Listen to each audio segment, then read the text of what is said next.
Hey, I'm Brian from WERW, and I have a member of the Toasters in the studio with me today, Jeff, the saxophone player. How you doing, Jeff? What's going on, man? Not too much. All right. So just gonna ask you a few questions about the Toasters. Sure.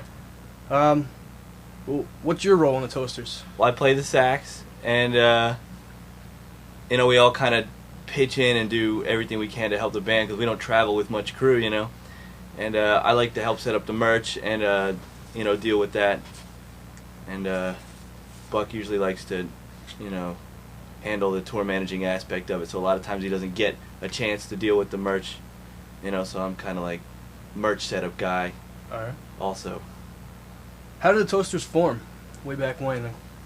Well, the story goes that Buck moved over to the States, 79 or something like that, and was working at a comic book shop, and him and his buddies started a ska band, and they all worked at the comic book shop together and stuff like that. You know how bands get started. That's kind of how. There's no real secret to starting a band like that. It just kind of happened, and started playing out more, and the type of music that they played became more and more popular as they became popular. It's just kind of the way it went. All right. Well, who are the Toasters today? Who are the members?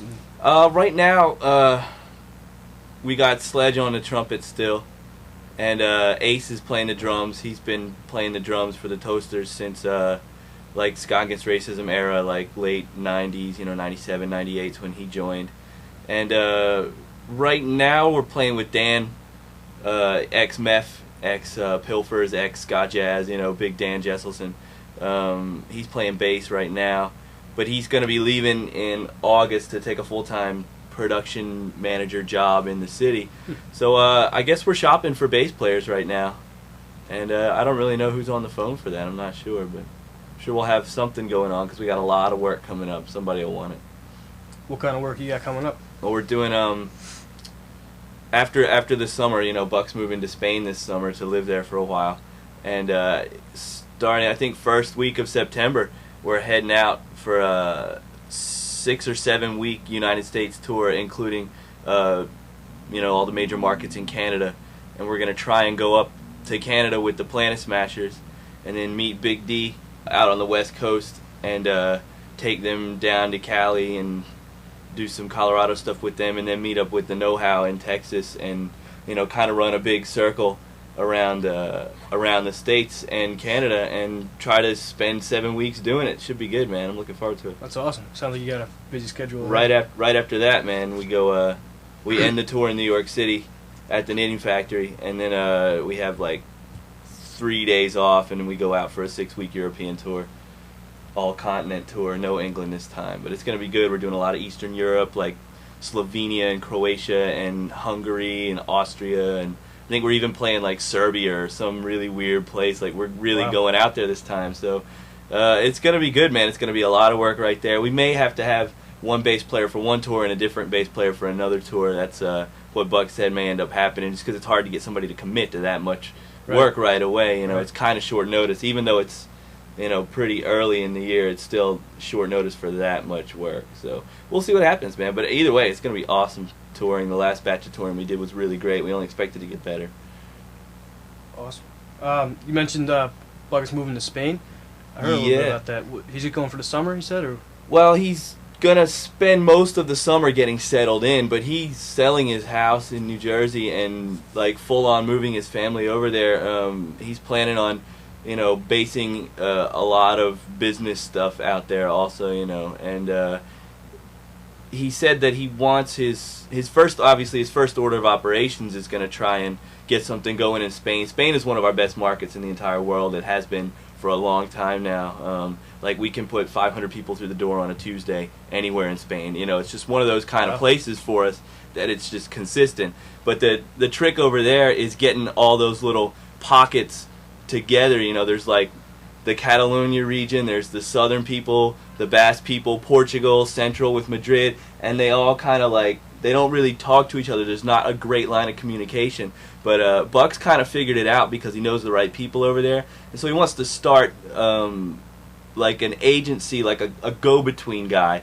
for all these guys to get together. That way more bands can start coming into Spain, because the market's really there for for a lot of other ska bands. Like, we were just over in Italy last year, and we were playing some shows with the Voodoo Glow Skulls there, and they've been to Europe, 10 to 15 times at separate occasions, and they never get further than Barcelona into Spain, because they have a hard time getting a hold of that line of communication. It's not like over here where everything's clear channel, and even those guys are on a great label, and they still have a hard time getting everybody linked up in a place like that. And it's the same thing in Eastern Europe, and it's the same thing in England. It's just getting these guys to talk to each other, so you can set up. You can do 8 shows in Spain and Portugal and have them all be packed. But it's real hard to get the right situations for the band so that they can afford to do it, and that they can, and that the clubs are not going to lose money and all that kind of stuff. You have to have the right situation going into that, and he's going to try that in Spain. Obviously, he's also going to keep the label going, and he's going to, try and bank in some European bands also, and start getting more work, for other ska bands. That's pretty much what it's all about. Is the Toasters, are they going to keep going on with Bucket in Spain? Or? Yeah, absolutely. I mean, you won't be seeing too many little weekend runs like we're on right now. Like this weekend we did Vermont, and we're Syracuse tonight, and then tomorrow we're in the city for a gig, and then Sunday we're in Hartford for a gig. And you're not going to see that from the Toasters for at least a couple of years. We're going to be sticking to blocks of touring. Like we'll do, 6-7 weeks at a time in the States, and I mean that's good for people who live in Texas and people who live in California, but it's going to be rough on places like Syracuse, where like there was a stretch for 2 years where we must have played here 5 times in 2 years. Yeah. Something like that, and that was great for the kids. I think it really helped the ska music scene in general up here, because I mean not just us, like right after we started coming a lot more regularly, other bands started coming a lot again, and the more bands that are coming through, the more kids there are going to be, because there's going to be more opportunities for them to see good music. So you won't be seeing that as much anymore. We may get here once, maybe twice a year now at the most, just because we've got to book around Buck's schedule and do a block of touring. He can't just come over for 4 gigs. It's going to have to be a whole tour this time, right, at least for a couple of years. Speaking about touring, I mean, you guys have a busy schedule ahead of you. You've always been on the road, it seems. Mm-hmm. How many shows do you think you play a year? Well, I think last year, let me see, last year was definitely at least 150. We may do more this year. We may do closer to 200, but we're always over 150 and under 200 in a year. And I think the busiest year was the first year I joined the band. I didn't do all of the work because I was mostly a sub the first year I joined the band, but I think in 1999 they did close to 250 shows. It was Wow. It was pretty staggering. That was back when John Chapman from the Skoidats was playing sax, and Adam from the Specials was playing trumpet. It was like a pretty transitional year, but it was good for the band to keep working, and it was good, for the members, to be able to get some work, in a dry spell for ska music. 99, 2000 was pretty dry for what we do. Yeah. So it was great that they could find that many shows in a dry year. That's a lot of shows, 150, 200 shows a year. Yeah, That's pretty cool. It's good. I mean, got to keep working, man. You can't stop working. What has been your favorite country or state or city? What has been your favorite place to play? My favorite place to play in the whole world that I consistently have a great time is obviously going to be Spain. I said that they draw the best, and it's part of it is like the crowds are great, and the kids are really appreciative. That's one aspect of it. The other aspect of it is Spain's a really fun country, and there's lots of different things to see there, and it's a really laid back vibe. We get treated very well by the clubs there, and really respectful of our situation and what we try to do and go out and accomplish every year. And like I said, the fans there are amazing. Not to take anything away from our home, but I mean, Spain rocks. And on the last tour, I have to say, like, Texas has definitely moved up as far as like just overall volume of kids at shows, and that really helps the vibe of, and I mean, it helps your opinion of of the area there, you know. Yeah. So I like Texas a lot, and I like Florida a lot. Florida's great. We have a great time when we go down there. Of course, I like going down there because like a lot of my family lives down there, and I get to see a lot of my family on that run that we do once or twice a year. But internationally, man, I've never had any more fun than I'll have in Spain. And those we did 3 shows in Mexico City one time. That was pretty ridiculous. Just like 5,000 people and stuff. We weren't the headlining band. We were like second to last or something like that. They like Mexican ska bands were headlining, but that's cool. But still, like those kids are screaming for you, man. They want your autograph and all that kind of stuff. Those are fun shows. That's great. Yeah. What about your favorite venue? That also have to be in Spain, or? Not necessarily. Definitely in the United States. You're talking about, you know, for bands in our circle who play the mid-sized venue scene. Everybody knows the 930 Club in Washington D.C. is amazing. They treat everybody really great there. And I like playing at House of Blues. I mean, who doesn't? You know what I'm saying? But for the smaller gigs, or not necessarily smaller, but you know, where we're gonna sell a lot of merch, we're gonna meet a lot of cool kids, and we're gonna play with some really great bands. And there's gonna be a really great vibe. The Creepy Crawl in St. Louis. That's their CBGBs, man. That place is so awesome. It's always sold out. We always play with great bands there. And the kids in St. Louis are really great, man. They really appreciate what we do and the fact that we make an effort to get out there every year and stuff like that. The clubs in Europe, I don't really remember a lot of, because a lot of times we don't play the same venue that we played the last time. All right. But we consistently go back to the Estragon in Bologna. And again, anybody who knows the mid-sized venue scene in Europe knows Estragon, and it's kind of rocking. The dressing room's a little shady, but you know, it's still a pretty fun club, and it's always packed, and lots of dance hall music and dancing afterwards, and lots of booze. Definitely lots of booze. Yeah. Yeah, crucial. Size of venues, do you prefer the smaller like clubs, like 100, 200, or Yeah.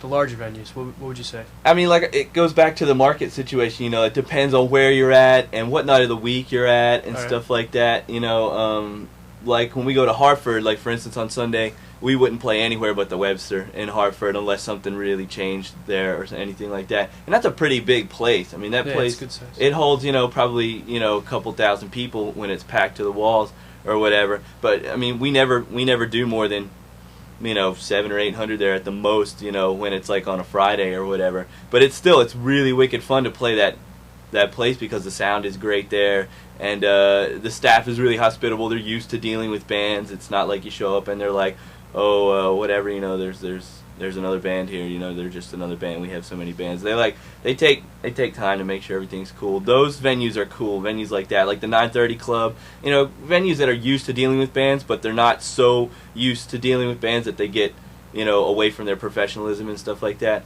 Yeah, all right. And I mean, and those small clubs are great. Like the Creepy Crawl's awesome. And I'm trying to think, where do we play in Austin this time? That Cantina place on 6th Street in Austin. The cap of the club was like $230 or something, and they sold like 287 tickets or something like that. And Baton Rouge, man, we played a really cool place in Baton Rouge, and it was just packed to the walls, man, with people. I mean, you're not gonna get a great sound, you know, out of the board there, and you know, you're not gonna be able to hear yourself very well and stuff like that. But really, who cares? You know, in that Right. situation, it's just go for it, man. Just go Having for a it. good time. Yeah, just go for it. That's what we like to do. Do you have a favorite band to play with on tour, or? Yeah, I guess right now, over the past 2 tours, like our last European tour, we did with Whitmore from England. They're on Moonsky Europe, and those guys were great. The situation's really great with them, where there's only 3 of them, so we can take them on our bus, and it's no big deal. And they're a really great band for a 3-piece, and you know, they're such fun guys to hang out with. And in the States, man, our last States tour was with Big D and the Kids Table. Yeah. And those guys bring it. So, I mean, they're my favorite ska band right now, just because they're totally out of their minds and on stage, and they know what they're doing off stage, and they know how to have fun, and they know how to take care of business at the same time, man. Those guys, they got it figured out, man. They're cool dudes, man. Definitely. Do you have a most memorable moment from touring across the world or country or playing a show? Let me think.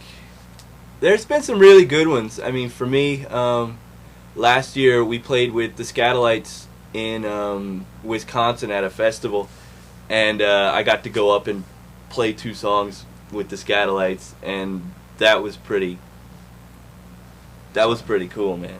I have to say, being on stage with those guys, they pretty much are what we do. Like, so that was cool. And I mean, other gigs outside of the Toasters, I've got to do some pretty cool stuff.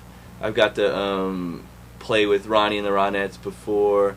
You know, I've sat in with Joey Ramone before. Some random stuff like that stands out. Like, I met Joe Strummer backstage. I wasn't playing the show. I knew somebody who was opening for him, and I got to go backstage and meet Joe. That's so awesome. that's cool, you know, stuff like that.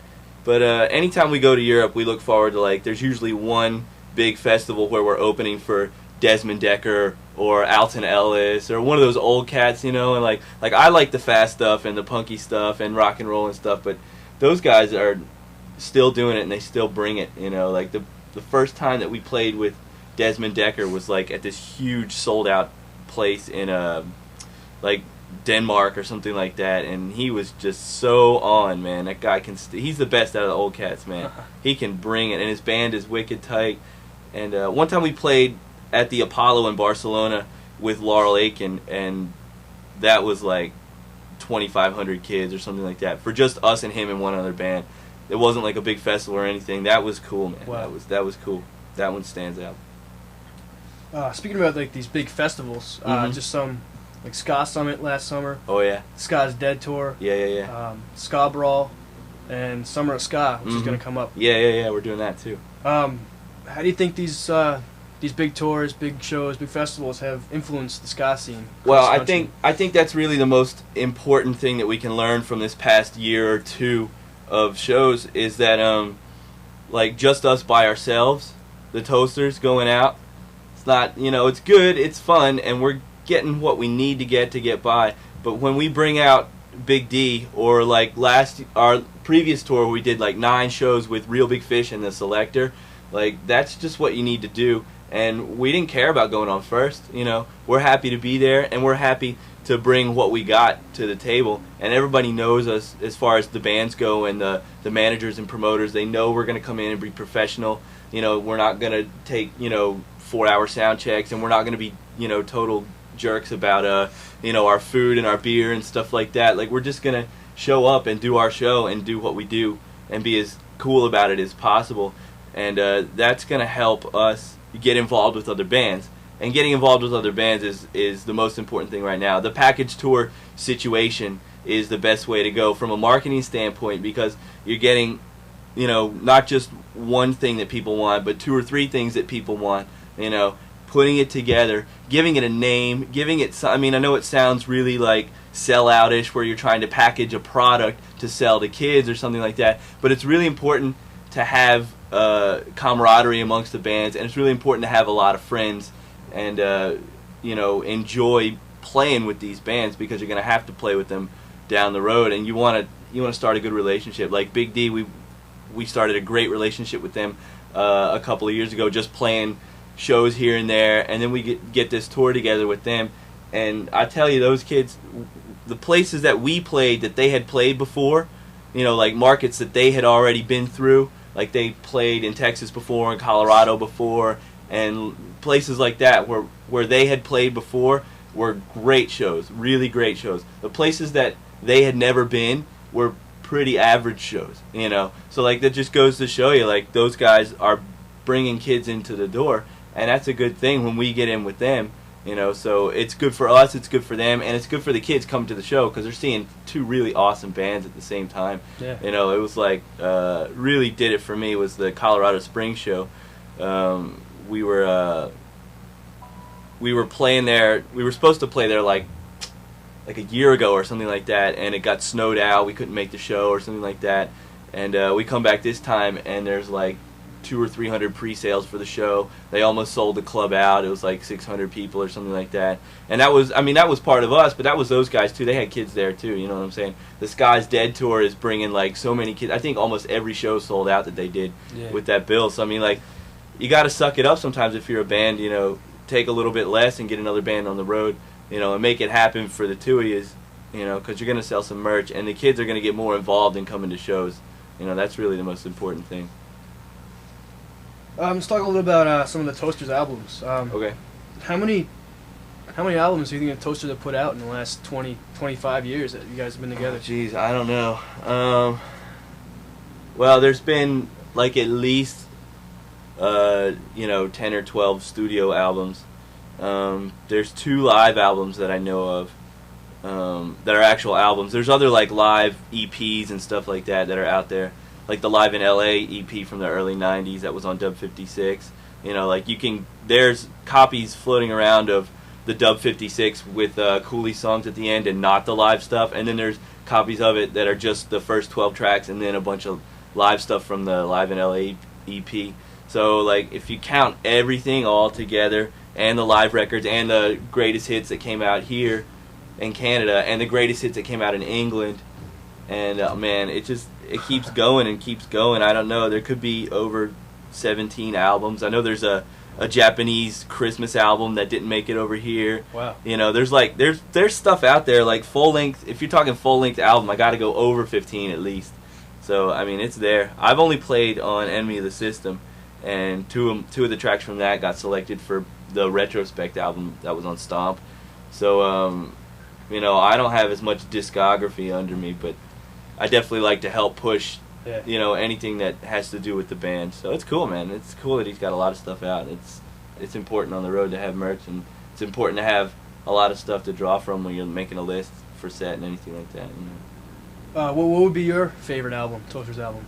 The first album that I ever bought, the first ska record I ever bought, ironically, was a Toasters album. I was like 12 or 13, and New York Fever had just come out, and I bought No Effects, White Trash, Two Heaves, and a Bean. Yeah. And they had like a couple of ska songs on there, and I didn't know what ska music was because I'm only 12, right, or whatever.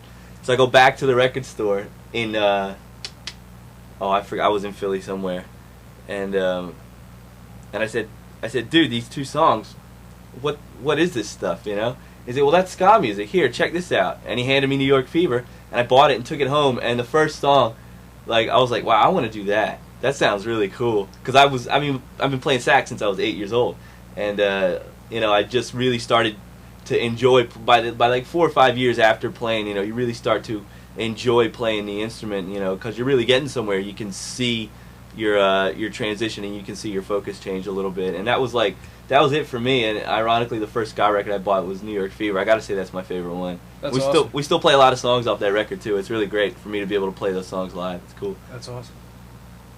Your latest release, Enemy of the System, which you recorded on. Right. It had been 4 years, I think, since the previous release. Okay. I think something Don't like Let the that. Bastards Grind You Down. Then that came out, and then Live in London came out in 98-ish or something like that. All right. That was like one of the last Moon Ska albums to be on the Moon Ska label. It was one of the last ones. It was like that, and like a Blue Beats record, and I think the Chris Murray record was even out right before the doors got shut on Moon Ska. But yeah, 98 to 2002. So there was nothing going on. Like I said, there was a pretty big dry spell in the music industry for what we do at that point in time. Do you think that dry spell had anything to do with Moon Ska shutting down? It may have. I mean, part of it was that the part that I know is that a lot of stuff was getting returned from warehouses unsold, from CD warehouses unsold. Like Borders or Barnes and Noble or whoever, Tower or whoever. They were sending stuff back to Caroline, and Caroline was in turn sending stuff to Buck, and he had already pretty much counted that out as sold, So he's sold all these records, according to him, and he's trying to pay the bands, who sold these records, and they're coming right back to him. So he's like, what am I supposed to pay them with? You know what I'm saying? If all these CDs didn't sell, it's like, that had a lot to do with it, just like the whole shutdown of the entire scene. It's almost conspiracy-like, how it just kind of like the door slammed. Like I remember when the Pie Tasters album Willis came out, I was living in North Carolina, and they were a pretty big deal in North Carolina because they're from D.C. and Richmond and stuff. And like for a week, like one weekend I went to the mall, and I went to the big record store at the mall, whatever it was, and they had like their own end cap of the new Pie Tasters album. I came back like the very next day and it was gone. I couldn't find one. You know what I'm saying? And it wasn't because they sold out. You know what I'm saying? It wasn't because they sold that many copies. So it just kind of like it was almost instantaneous. It just shut down right away. It was so weird, man. So weird. Since Moonska shut down, what other labels have you been affiliated with? I mean, Bucket started off Megalith, right? Yeah, he's going with that now, but Enemy of the System came out on Grover Records in Germany and on the continent in Europe, and it also came out on Moonsky Europe in England and Scotland and Wales and Ireland, and it came out on Asian Man in the States, and I don't know if that got distributed to Canada or not, but Toasters in Retrospect is on Stomp Records, which is the Planet Smashers label. Matt and Mike over there in Toronto do a great job. We've moved a lot of copies up there, and we're looking forward to going up there and seeing how that record's helped how that record's going to help our shows and stuff like that. Trying to think if we've done anything for anybody else lately. Well, the big comp, Still Standing. Right. That was a co-release between Buck and Chuck at Jump Up. So we've worked with Jump Up also. But I mean, it's cooler to do your own thing, I think, right now. Just as far as trying to get signed and stuff like that, it's not really worth it for a band like us to try and get signed. We're not really going to get much bigger than what we are. We're not really going to get much smaller than what we are. So it's okay to start releasing stuff through the new label. He's hoping to get about 12 releases under his belt and then try to sell the back catalog to a distribution company. So we don't actually have to be affiliated with a major label to get our albums into the stores and into the chains and stuff like that. And that's great for the Toasters, but it's going to be great for, number one, any band who's on Megalith, because if you want the Toasters CDs, which he's going to be re-releasing the old ones when they go out of print, he's going to re-release them on Megalith. I think he said Dub 56 is next for re-release. I don't know when that's going to happen, but that's next. And so, you're not just taking Toasters back catalog and Toasters new catalog. You've got to take Victor Rice and the New York Ska Jazz Ensemble and Destort and Publico and Eastern Standard Time and 2.5 White Guys who are playing tonight. You got to take the whole catalog, and that's going to help all those bands, but it's also going to help, ska music in general, any ska band, who's got an album out on any label, Voodoo, Slackers, anybody. It's going to be cool to have more ska records in the stores, and that's going to drive sales for other bands at the same time, which is, we make CDs so we can play shows so we can make more CDs. It's like an endless cycle, so it's going to help us get more gigs, man. That's the bottom line.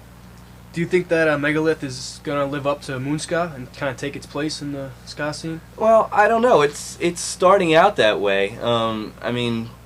Buck started Moonska in the early 80s by releasing bands who he knew, who were his friends, his buddies, Put out the Scofflaws, put out the Pie Tasters, any of those bands that were going, pretty much started in New York, in Philly and DC with Public Service and in Philly and with Pie Tasters in DC, and through the 80s he kind of established a regional stronghold, and then it branched out, slowly to the rest of the country. And that's kind of what he did with Megalith. Was like his first Megalith releases were Victor Rice, New York Ska Jazz Ensemble, King Django. That's the clique, man. That's the circle right there that he's been working with for 25 years. Yeah. He knows those guys. They all go way back. Buck and Django and Victor, and he's got it all figured out with those guys. Start there. Those guys know what they're doing. It's not going to be a hassle to get their record out. And then start branching out a little bit as you gain more releases. So it's starting out the same way, and the same thing with the distribution companies trying to get the albums distributed into stores and stuff is the same similar process to what was going on back then. The only difference now is that there's conglomeration out the wazoo, and that's gonna make it tougher. It's just steeper competition, but the kids are gonna buy what they want to buy. So if they want to buy the records, then they're going to, and they're gonna find a way to buy. We've already seen it. The Still Standing comp's in its second pressing, and it's not in the stores. It's not at Tower and stuff like that. like Toasters in retrospect, I think has moved over. It's in its second pressing. It's probably over 7,000 now, and it's not. I mean, it might be. I think it's in Tower and it's in Borders, and it's being distributed in Canada. And that album's already sold more than Enemy of the System did in 2 years. That album came out in September. Retrospect did. So, I mean, it can happen. It can totally happen. It's just a matter of time. Don't want to rush that kind of thing. Yeah. Yeah. You mentioned Megalith and Jump Up Still Standing compilation. Mm-hmm. What do you think? What was the purpose behind Still Standing? Just what the title says, man. I mean, hello. We're here. We didn't go away. We're still gigging. We're still working. Look at all these bands, And I think that comp's been out for over a year now, I think. And there's only been 4 breakups out of 88 bands. Wow. So, and we were talking about the Schematics on the way over here. Yeah. And they just broke up like last week or something. So, 84 of the 88 bands are still together, I think it was Boss Tones and Schematics and like 2 other like regional bands, like a Midwest band and a Northwest band or something like that. But I mean, the comps definitely served its purpose, and we got friends everywhere we go now because of that CD. I can't even count the amount of gigs we played with other bands who were on that CD. So I mean, we always have friends everywhere we go, and those friends have friends. You know what I'm saying? Yeah. So it's just increasing the family. It's working. Do you think that Still Standing helped reunite, rejuvenate the ska scene across the country and bring people together? I don't know if it did as much for the fans as it did for the bands. Like I said, about having lots of friends and stuff like that. That's just, something that those kids need to get out around and play in places that they can't usually play, because they can play with us, or because they can play with the Slackers, or because now they can play with Voodoo, or now they can play with the Scatolites. They're open for whoever, in a place that they don't usually get to play, I think next or 2 weeks from now we're playing the Chance and we're playing the Knitting Factory, and we're bringing up the Players from DC for those gigs, and those guys have a really awesome following in Baltimore and in Washington DC and in Virginia Beach and stuff like that. But I mean, nobody knows who they are up here, because they don't get to come up here. How are they supposed to get up here if the scene's having such a hard time? Well, they're on the comp with us, that's helped get their name out. Everybody knows that one song now, pretty much, if you have that comp. So we're hoping that things like that can help get other bands gigs, and at the same time, the kids are gonna want to see these bands because I mean, the Players don't suck. They're really awesome bands. So if you've ever seen them, they blow you away, dude. They rock totally. But it's just in general, any band on that comp is gonna come out and bring it. All right. I don't really have any more questions. Okay. Is there anything else you want to add? I don't know. Thanks for the interview, man. I hope the kids hear it, and I hope they keep coming to the shows, and don't grow up on us too fast. You know what I'm saying? All right. I'd like to thank Jeff from the Toasters for coming out before their show and giving us a little interview. For those of you out there who aren't familiar with the Toasters, you can check them out at www.toasters.org. Again, this is Brian from WERW, Syracuse University, Real College Radio. Yo, this is Jeff Richey from the Toasters. You listen to Real College Radio, WERW 1570 AM, Syracuse.